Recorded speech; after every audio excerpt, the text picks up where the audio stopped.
Hello everyone, आज हम देखने वाले हैं morning thought of your partner. आपके पार्टनर क्या सोच रहे थे आपके बारे में सुबह सुबह। जिन भी लोगों ने सब्सक्राइब नहीं करा, फटाफट से जाके चैनल को सब्सक्राइब करो, लाइक करो, शेयर करो। राइट, अगर आप इस रीडिंग तक पहुंचे तो डेफिनेटली इस रीडिंग में कुछ ना कुछ आपके लिए रहने वाला है जो डिवाइन आपको बताना चाहते हैं। ठीक है, अपने के लिए पर्सनल रीडिंग बुक करना चाहते हो, डिस्क्रिप्शन बॉक्स में मेरा नंबर है, उस वहाँ जाके आप हमें व्हाट्सअप कीजिए। पर्सनल रीडिंग पेड है, फ्री नहीं है। राइट एंड अगर किसी को क्रिस्टल प्रोडक्ट चाहिए according to your problem, like money problem है, रिलेशनशिप प्रॉब्लम है, हेल्थ इश्यूज हैं, पढ़ाई में कंसंट्रेशन करना है, आगे बढ़ना है, ग्रोथ नहीं मिल रही, पैसा नहीं आ रहा, तो उस चीज़ से रिलेटेड आपको हम क्रिस्टल्स प्रोवाइड करेंगे। राइट, आइए चलते हैं morning thought of your partner. अपने पार्टनर का ध्यान कीजिए, चाहे आप मैरिड है, अनमैरिड है, सिंगल है, डिवोर्सी हैं, या फिर आपकी लाइफ में कोई क्रश है, सेपरेटेड हैं आप, नो कॉन्टैक्ट सिचुएशन में, वॉट एवर इट इज़, तो क्या वो सोच रहे हैं आपके बारे में। सो उनको क्लैरिफाई करने के लिए भी हमें डिवाइन प्लीज हमें बताइए कि क्वीन ऑफ वॉन्ड्स क्यों आया है, क्वीन ऑफ पेंटिकल्स क्यों आई है, किंग ऑफ कप्स क्यों आया है, और थ्री थ्री को थ्री ऑफ पेंटिकल्स को three of wands he clarify कर रहे हैं, और एम्परर को कर रहे हैं थ्री ऑफ कप्स, और एट ऑफ कप्स को कर रहे हैं क्लैरिफाई किंग ऑफ वॉन्ड्स। आइए चलते हैं रीडिंग की तरफ। क्या सोच रहे हैं आपके पार्टनर। आपके पार्टनर कहीं ना कहीं स्टेबिलिटी देख रहे हैं चीज़ों में, इस रिलेशनशिप का जैसे बोझ उठा उठा के ही इज बी पिस्ड ऑफ। मतलब उनको ऐसा लगता है कि रिलेशनशिप में खुशी से ज़्यादा मतलब मुझे स्ट्रेस होता है, उनको ऐसा लगता है, बहुत स्ट्रेस होता है। उनको ऐसा लगता है कि ही इज़ द वन जो कि इस रिलेशनशिप को चला रहे हैं। सारी की सारी जैसे रिलेशनशिप की प्रॉब्लम हो सकती है, मेंटल इश्यूज हो सकते हैं, उनके घर परिवार की कुछ ना कुछ जिम्मेदारियां उनके सर पे हैं, चाहे ऑफिस का एनवायरनमेंट इस तरह से हो सकता है। मतलब बहुत काम है, बहुत कुछ है करने के लिए, कोई समझने वाला नहीं है, कोई सुनने वाला नहीं है। ठीक है, किसको बोलें, क्या बोलें। सो उन्हें ऐसा लग रहा है कि कहीं ना कहीं आप भी नहीं समझते हो, या फिर आप अपनी लाइफ में बहुत ज़्यादा सेट हो, वो आपके लेवल, आपकी बेंचमार्क को मार्क मतलब करना चाहते हैं, उस लेवल तक आना चाहते हैं। तो उस तरह की चीज़ें वो सोच रहे हैं। साथ में आपके बारे में वो डेफ़िनेटली सोचते हैं, डेफ़िनेटली सोचते हैं। उनको ऐसा लगता है कि ये जो सिचुएशन आपकी लाइफ़ में चल रही है, अगर आप नो कॉन्टैक्ट में हो, या सेपरेशन है, या बातचीत नहीं हो रही है, लड़ाई झगड़ा हो रहा है, या आपके लिए वो कुछ आगे निर्णय नहीं ले पा रहे, तो उस केस में मैं कहूँगी कि उनको लगता है कि सिचुएशन अगर बहुत जल्दी से चेंज हो जाए तो बहुत बेटर रहने वाला है। और इस सिचुएशन से ज़्यादा मुझे ऐसा लगता है आपका पार्टनर बहुत ज़्यादा मनी ओरिएंटेड भी है, पैसे के बारे में बहुत ज़्यादा सोचता है, या फिर इस वजह से पैसे के बारे में सोचते हैं कि भैया उनको आपको अपनी लाइफ में अगर लाना है तो पैसे की तो ज़रूरत पड़ेगी, तो वो पैसा कहाँ से आएगा, उससे कैसे कमाया जाए। साथ में मुझे ऐसा लग रहा है कि थोड़े टाइम को वो चाहते हैं कि थोड़ा सा चिल करे, थोड़ा सा रिलैक्स करे, एनर्जी को रीगेन करे, और कहीं न कहीं प्लानिंग बनाएँ कि भैया करना क्या है आगे, और उस तरह का लाइक आगे एक्शन ले ताकि उनको फ्रूटफुल रिजल्ट्स मिल सके। और इस तरह की हालत है इनकी, मैं कहूँगी कि अगर आपका पार्टनर मैरिड है ऑलरेडी, ठीक है, एक्स्ट्रा मैरिटल में है, तो उनकी फैमिली में बहुत ज़्यादा कंसर्न है उनके लिए। अगर अनमैरिड भी हैं तब भी फैमिली बहुत ज़्यादा कंसर्न है। दे आर थिंकिंग कि भई इसे क्या हो गया, अब तो ये बिल्कुल बंदा या बंदी जो बात भी नहीं करते, डिस्कशन मतलब something is going on in his और हर लाइफ, मतलब बंदी या बंदे की लाइफ में कुछ ना कुछ चल रहा है। तो फैमिली भी बहुत ज़्यादा कंसर्न है, अगर वाइफ है तो वाइफ भी बहुत ज़्यादा कंसर्न है उनकी। But the thing is that कि उन्होंने सब कुछ ऐसा लग रहा है कि भगवान पे छोड़ दिया, भगवान जो करेगा सही करेगा, समझ नहीं आ रहा क्या करना चाहिए, क्या नहीं करना चाहिए। और मुझे ऐसा लग रहा है साथ में कि कहीं न कहीं या तो आपका पार्टनर बहुत ज़्यादा शॉर्ट टेम्पर्ड हो सकता है, इम्पल्सिव हो सकता है, जल्दी-जल्दी डिसीज़न लेता है, कोई भी छोटी-सी लड़ाई होती है, ओके, ब्लॉक, नो कॉन्टैक्ट, वो वाली चीज़ इन एंड आउट करता रहता है। सो आप काफ़ी ज़्यादा सेंसिबल मुझे होते हुए दिख रहे हैं, वो अपनी लाइफ़ में वो सब जो चीज़ें वो जो चाह रहे थे, वो अचीव करते हुए नज़र आ रहे हैं। और कहीं न कहीं उनको समझ भी आ रहा है कि ये जो लड़ाई झगड़ा है ना, ये सही नहीं हुआ है। मतलब जो भी चीज़ें घटी है, इट्स नॉट गुड। उस जो बीच में जो गैपिंग आ गई है, जो मिसकम्युनिकेशन हो गया है, उसको ठीक करने के लिए उनको समझ नहीं आ रहा कि उनको क्या करना चाहिए। एक टाइम तो वो डिवाइन पे सारी की सारी चीज़ें छोड़ देते हैं। साथ में हो सकता है कुछ लोगों को आपके इस लव अफेयर के बारे में या आपके बारे में पता हो, या जिनसे वो ज़्यादा खुले हुए हैं, जिनसे बातचीत कर सकते हैं, उन किसी के साथ वो डिस्कशन करते हुए नज़र आ रहे हैं।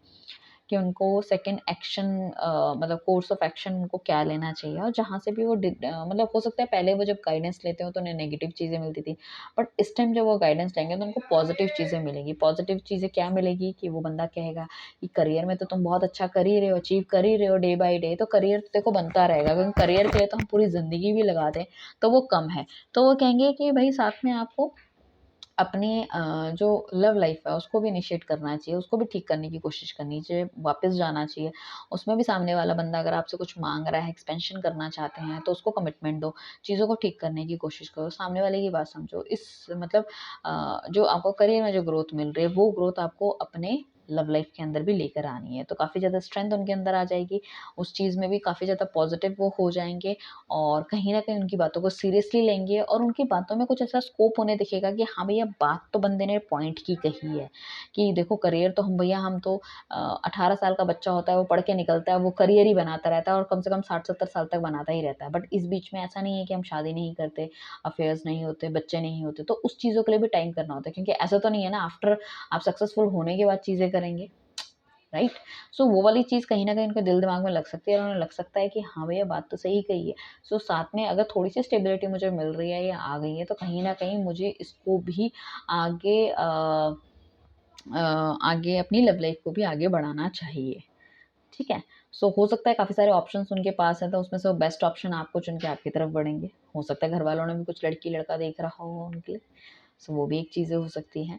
सो काफ़ी ज़्यादा स्टेबिलिटी हो सकता है बोलने में इतने तेज़ ना हो, या फिर उनका नेचर थोड़ा-सा आपको चेंज दिखेगा अभी इस टाइम पे, जैसे बहुत ही इम्पल्सिव थे और बहुत जल्दी-जल्दी अपनी बातें कहना, या जो उन्होंने कह दिया वो है। तो देखो नेचर तो अभी भी वही रहेगा, बोलेंगे वो थोड़ा-सा कम, अब्यूज़िव वगैरह और लड़ाई-झगड़ा वो थोड़ा-सा कम करेंगे, बट देखो बात में अभी भी वो स्टिक रहेंगे कहीं न कहीं, कि जो मैंने कह दिया वो होगा, क्योंकि घर के लिए मतलब ये एक, अगर आप कन्फ्यूज़न में हो तो एक अच्छा पति, एक अच्छा बाप साबित हो सकता है, अच्छा बेटा साबित हो सकता है। तो ये चारों खानों को देख के काम करने वाला बंदा है। ये ऐसा नहीं है प्यार में पागल हो गए और सिर्फ़ एक बंदे के लिए काम करा, no it's not like that. तो बहुत ही बैलेंसिंग फिगर ये रहने वाले हैं। इनका अपना एक अथॉरिटी होगी, पावर होगी, या हो सकता है ये भी किसी अच्छी फैमिली से बिलॉन्ग करते हो, या आप दोनों के बीच में जो एज जो गैपिंग है, कहीं न कहीं उस चीज़ को लेके भी कंसर्न है कि किस तरह से चीज़ों में आगे बढ़े। बट कहीं न कहीं मुझे ऐसा लग रहा है इनकी तरफ से एक फ्रूटफुल रिज़ल्ट्स आपको मिलेगा। ये आपकी लाइफ में वापस आते हुए दिखेंगे, बातचीत करते हुए दिखेंगे, और एक्स्ट्रा मैरिटल अफेयर वालों के लिए भी एक बार दोबारा से चीज़ें सब शुरू हो सकती हैं। यू फील लाइक के कि आपको सेलिब्रेशन करना है, हो सकता है कोई डेट हो, किसी का बर्थडे आने वाला हो, या आने वाले टाइम पे नए साल से पहले मिलने की कोई गुज़ारिश कर सकते हैं, मिल सकते हैं, कोई पार्टी, ट्रीट, कुछ इस तरह की चीज़ें होने के चांसेस हैं। ठीक है? या फिर आपके पार्टनर के साथ आपका रियूनियन हो सकता है, तो वो या तो अपने फ्रेंड्स के साथ कहीं न कहीं जाएँ घूमने-फिरने या पार्टी करने, या फिर आप भी करने जा सकते हो। आप दोनों के बीच में जो एक शॉर्ट टाइम जो मैं कहूँ कि अगर एक सेपरेशन अगर आया था या आया है, अगर किसी का चल रहा है अभी, ठीक है ना? जिसमें कि आपको लगा कि आपने 100% दिया है, बट आपको उतना 100% नहीं मिला है। तो ये बहुत ही टेम्परेरी फ़ेज़ था। अभी जो आपका पार्टनर, अगर जिन लोगों के पार्टनर अभी तक वापस नहीं आए हैं, वो डेफ़िनिटली वो चाह रहे हैं कि एक न्यू बिगिनिंग करे, एक सॉलिड कमिटमेंट आपको दे, तो उस एरिया में उनका सोच-विचार चल रहा है, और कहीं न कहीं जब वो आपकी तरफ बढ़ेंगे तो सीरियसली इस रिलेशनशिप में आपको सिर्फ़ और सिर्फ़ ग्रोथ मिलेगी। नथिंग एल्स, आपको ग्रोथ मिलेगी, 110% ग्रोथ मिलेगी, और मुझे ऐसा लग रहा है कि काफ़ी सारी एनर्जी उन्होंने एक्यूमुलेट कर ली है, ताकि वो चीज़ों में आपको वो सब चीज़ें दे सकें, आगे बढ़ सकें, जो भी प्रॉब्लम थी। सो हो सकता है कुछ लोगों के पार्टनर इस टाइम पे रिलैक्स कर रहे हैं, रिलैक्स मोड में हैं, उसके बाद वो अपने फ्रेंड सर्कल में जाए और कहीं न कहीं चीज़ें देखें। तो मुझे ऐसा लग रहा है 3-4 महीने में काफ़ी अच्छी पॉसिबिलिटी बन रही है आपकी लव लाइफ़ की। सीरियसली बहुत अच्छी पॉसिबिलिटी बन रही है आपकी लव लाइफ़ की। पार्टनर वापस आ सकता है, अपने दिल की बात कह सकता है, नया एक्सपेंशन आपको देखने को मिल सकता है। एक पुरानी जिस दिल के साथ आपने इस रिलेशनशिप को स्टार्ट किया था, वो सब चीज़ें आपको देखने को दोबारा मिलेंगी। सो बहुत हद तक मुझे ऐसा लग रहा है कि डेफ़िनिटली आपका पार्टनर आपके बारे में सोच रहा है, डिस्कशन करना चाहता है लोगों से, क्या करना है, क्या नहीं कर रहा, वो सब विचार उसके दिमाग में चल रहे हैं। सिचुएशन चाहता है एकदम से चेंज हो जाए, ये जो बर्डन है मेरे सर का ये कम हो जाए, या मेरे साथ जो भी प्रॉब्लम चल रही है वो किसी तरह से धीरे-धीरे करके एक-एक करके कम हो, तो मैं अपनी लव लाइफ में भी ध्यान दे सकूँ, मैं उधर भी थोड़ा-सा चीज़ें ठीक कर सकूँ, क्योंकि अकेले रह-रह के he is also frustrated because you know कुछ भी हो, अगर आप कुछ भी कर रहे हो, कुछ भी कमा रहे हो या कुछ भी सक्सेसफुल अगर आप हो रहे हो, कुछ भी अचीव कर रहे हो, तो एटलीस्ट सेलिब्रेशन के लिए कोई बंदा होना चाहिए। अगर आप दुःख में हो, खुशी में हो, कोई ना कोई बंदा आपसे डिस्कशन के लिए होना चाहिए। बट चलो थोड़ा-सा उनका दिमाग खुल रहा है, कम से कम अपने दोस्तों से डिस्कशन करके चीज़ों को ठीक करने की कोशिश कर रहे हैं, एटलीस्ट उस तरफ तो उनका है। सो पॉजिटिव रीडिंग है, ठीक है? So thank you everyone. फटाफट से चैनल को सब्सक्राइब करो, लाइक करो, शेयर करो। आप लिखो यहाँ पे सेलिब्रेशन, कमिटमेंट, आप लिखो यहाँ पे reunion, reconciliation, my ex is back, ठीक है? चलिए, thank you everyone, bye, take care.